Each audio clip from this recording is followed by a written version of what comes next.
Hello students, आज हम poetry में poem number 1 character of A happy life पढ़ेंगे, जिसके पोइट सर हेनरी वॉटन हैं। Character of A happy life, सुखी जीवन का चरित्र। पोइट ने इसमें बताया है कि कौन व्यक्ति सुखी रह सकता है, और character of A happy life सही अर्थों में एक प्रसन्न व्यक्ति के जीवन को डिफाइन भी करती है। How happy is he born or taught that serve not another's will, whose armor is his honest thought and simple truth his utmost skill. Another's will, दूसरों की इच्छा और शर्त कार्य। आर्मर होता है कवच।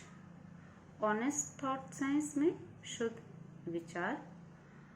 अटमोस्ट मीन्स होता है बेटा सबसे बड़ा, ग्रेटेस्ट। स्किल, क्वालिटी, गुण। How happy is he born or taught that serve not another's will, यानी कि जो दूसरों की इच्छा पर कार्य नहीं करता है, दूसरों के अधीन नहीं है, यानी वो आत्मनिर्भर व्यक्ति है, वो प्रसन्न होता है।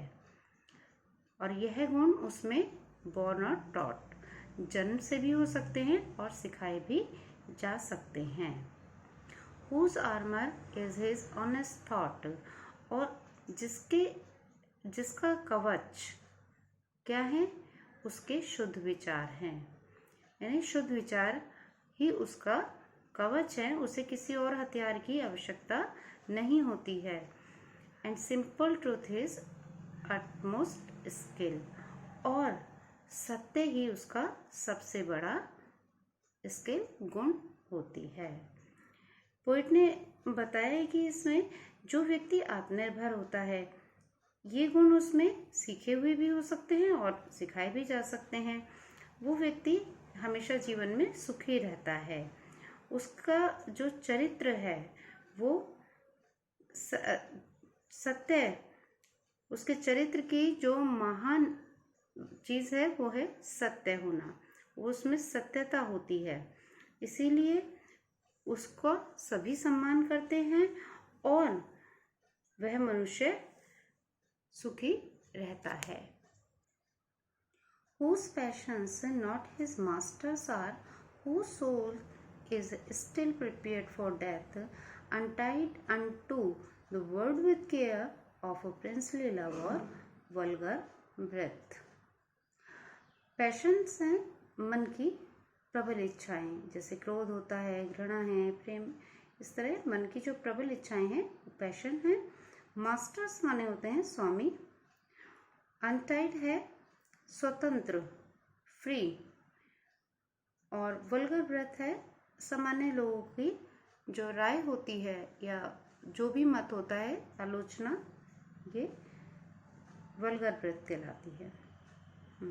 Whose passions not his masters are, वह व्यक्ति जो अपनी मन की प्रबल इच्छाएं या मन की जो भावनाएं होती हैं उनके अधीन नहीं होता है, उनसे विचलित नहीं होता है ना, उन पे काबू रखता है, ऐसा व्यक्ति।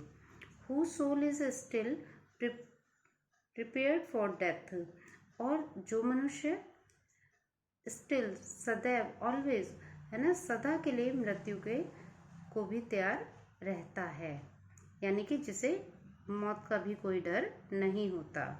Untied unto the world with care, और जो इस संसार में मुक्त है, अनटाइड है, जो इस संसार में मुक्त है किसी से, विथ केयर, सभी चिंताओं से मुक्त है, जो इस संसार में सभी चिंताओं से मुक्त रहता है, किसी भी बात का वो ज़्यादा परवाह नहीं करता है, वो व्यक्ति भी सुखी है।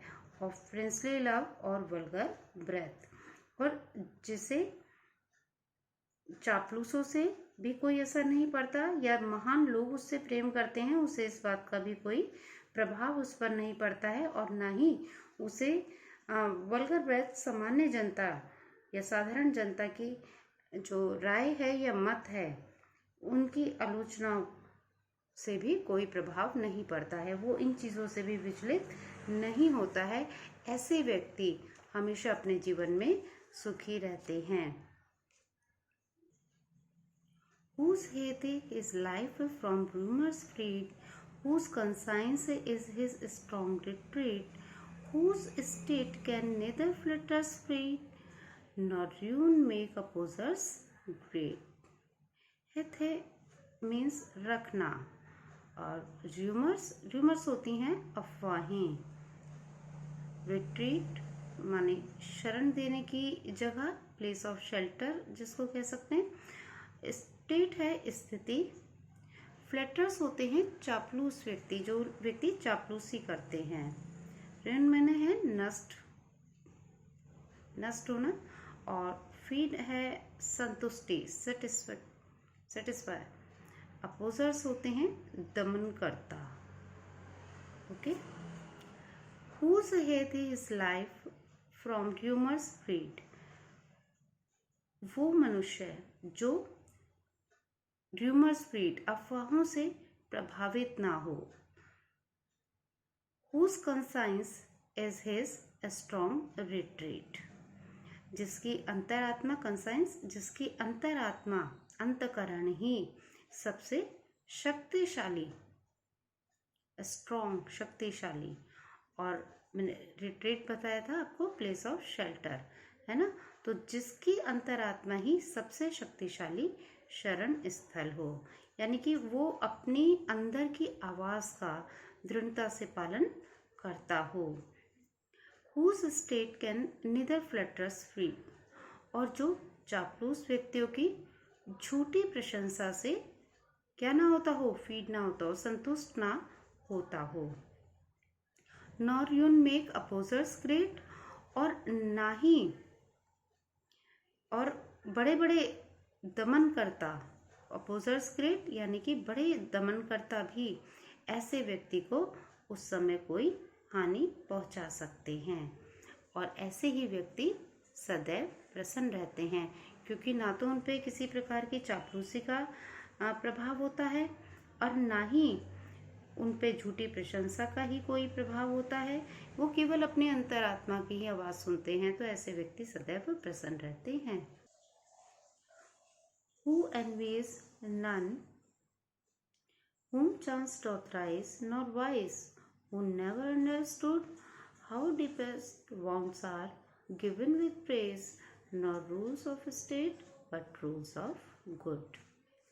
Envies है ईर्ष्या करना, चांस होता है अवसर, ठीक है। राइज है उन्नति, ऊपर की तरफ उठना। वाइस मीन्स बुराई। डिपेस्ट है अत्यधिक, और वांट्स होते हैं कष्ट। स्टेट सरकार, राज्य से संबंधित, राज्य। और गुड सदाचार, यानी कि गुड कंडक्ट होता है ना, वो गुड सदाचार कह सकते हैं इसको। तो यहाँ पर हम इसको पढ़ते हैं।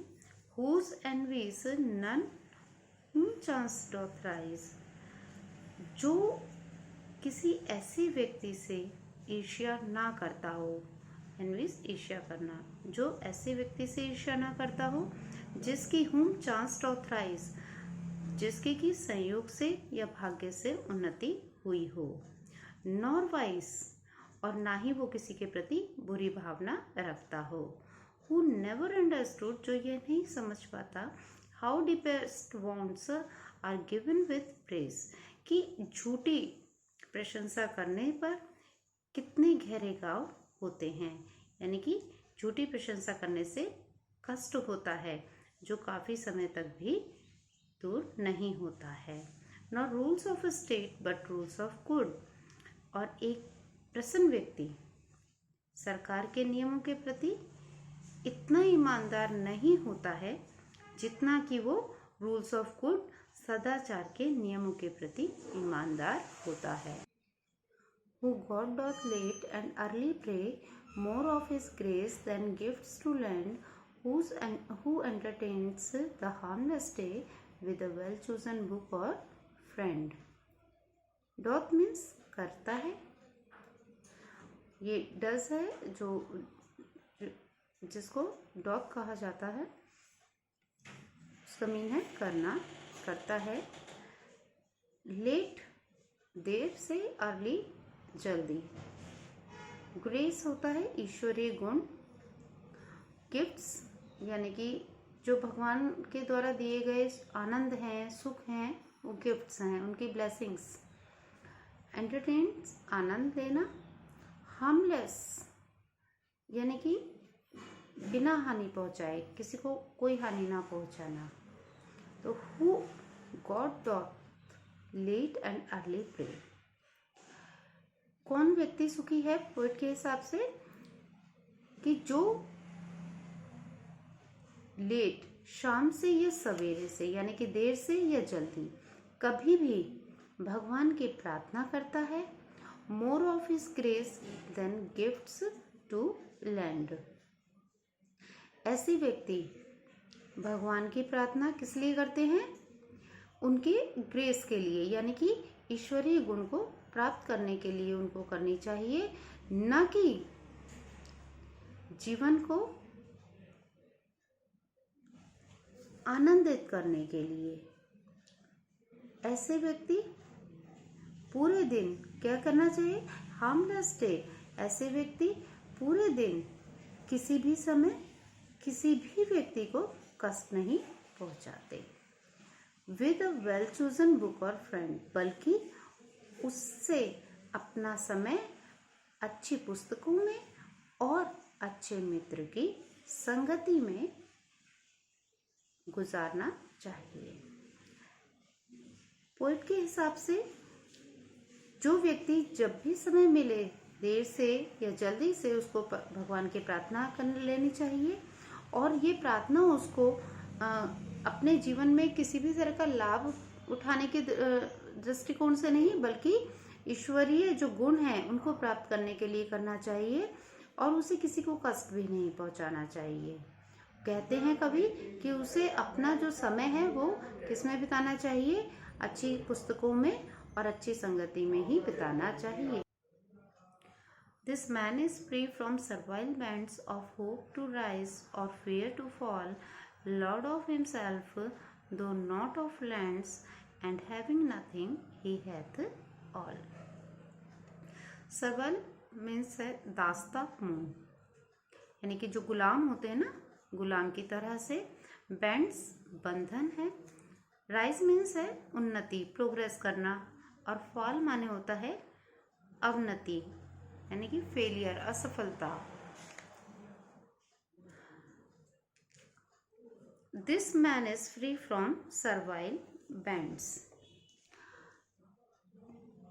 जो मनुष्य सभी प्रकार के विचारों से स्वतंत्र होता है, वो किसी की दास्ता में नहीं होता है, किसी का गुलाम नहीं होता है, और वह अपनी इच्छाओं और अपनी सफलता उसकी अपनी होती है।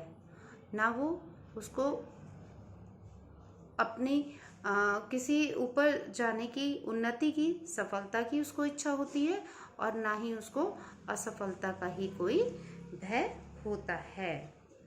लॉर्ड ऑफ हिमसेल्फ दो नॉट ऑफ लैंड्स। भले ही वह धन या धरती का स्वामी ना हो, फिर भी वो किसका स्वामी होता है? अपना स्वयं का स्वामी होता है। लॉर्ड ऑफ हिमसेल्फ, वो खुद का स्वामी होता है। दो नॉट ऑफ लैंड्स, चाहे वो धरती का स्वामी ना भी हो।